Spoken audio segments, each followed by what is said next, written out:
তো friends, welcome to my channel Shreyasi Karmakar semester. তো অনেক তো অন্যদেরকে টাইম দিলাম, তো এবার একটু নিজেকেও একটু টাইম দেওয়া যাক বলো। তো তার জন্য কিন্তু মা আজকে আগাতে চলে গেছিলো আমাকে অটোতে তুলতে।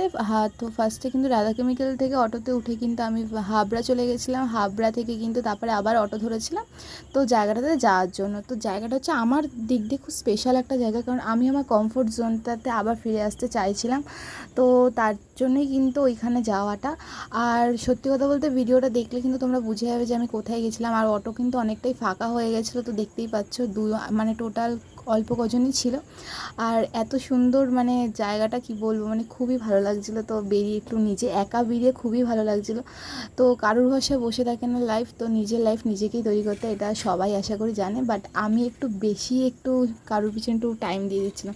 তো তারপরে কিন্তু আমি চলে গেছিলাম। তো এইটা হচ্ছে আমার কমফোর্ট জোন। তো আশা করি দেখে বুঝতেই পেরেছে যে আমার কমফোর্ট জোনটা কী। তো আমি আগেও তোমাদেরকে বলেছি আমি কিন্তু একদম ছোট্টবেলা থেকে নাচটা শিখছি, মানে 3.5 বছর বয়স থেকে।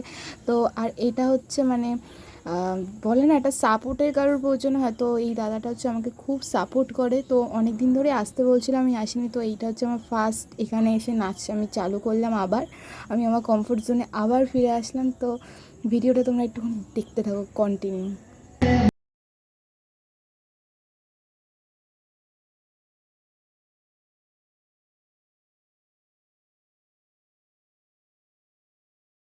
কমফোর্ট জোনটা কোনটা? তো আমি আমার কমফোর্ট জোনে ফিরে এসেছি। তো সবাইকেই একটা কথাই বলবো যে নিজের লাইফকে নিজে তোমরা টাইম দাও, দেখবে জীবনটা মানে কতটা সুন্দর, তখনই তোমরা কিন্তু বুঝতে পারবে। আর তারপরে কিন্তু আমরা আবার এই দিদিগুলো মিলে কিন্তু সবাই কিন্তু চলে এসেছিলাম হাবড়াতে। তো সবারই হাবড়াতেই বাড়ি, তার জন্য কিন্তু আমরা হাবড়াতে নেমেছিলাম।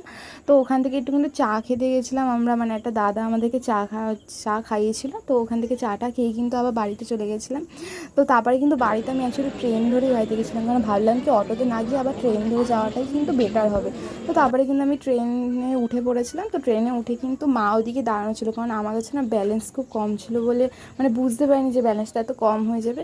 তো তার জন্য কিন্তু মা দাঁড়ানো ছিল মানে আমার এলাকাতেই। তো ওখানে কিন্তু আমি আবার এই যে ট্রেনে উঠে পড়েছি, মানে পুরো ক্যামেরাটাকে ঘুরে গেছিলো, এমন এতটাই মানে মানে কখনো না একা একা কোনো ট্রেনে উঠিনি, ওর জন্য একটু অকওয়ার্ড লাগছিলো। তো দেখতে পাচ্ছ খুব একটা ভিড় নেই। আর এদিকে কিন্তু আমার মুখ চোখের অবস্থা খুবই খারাপ হয়ে গেছিলো গরমে। আর এদিকে কিন্তু আমি চলে এসেছি আমার এলাকাতে।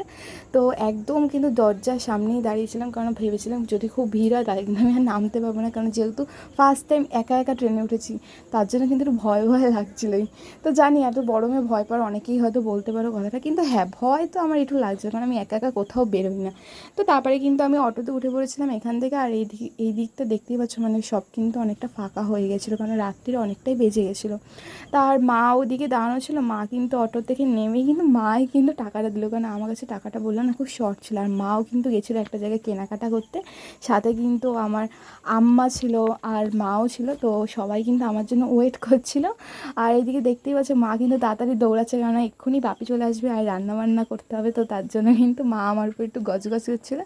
তো ভিডিওটা ভালো লেগে থাকলে প্লিজ একটা লাইক করে দিও, আর সাবস্ক্রাইব করতে কিন্তু একদমই ভুলে যেও না। আর আমার এফবি পেজটাকে একটুখানি লাইক করে দিও অবশ্য করে। তো থ্যাংকস।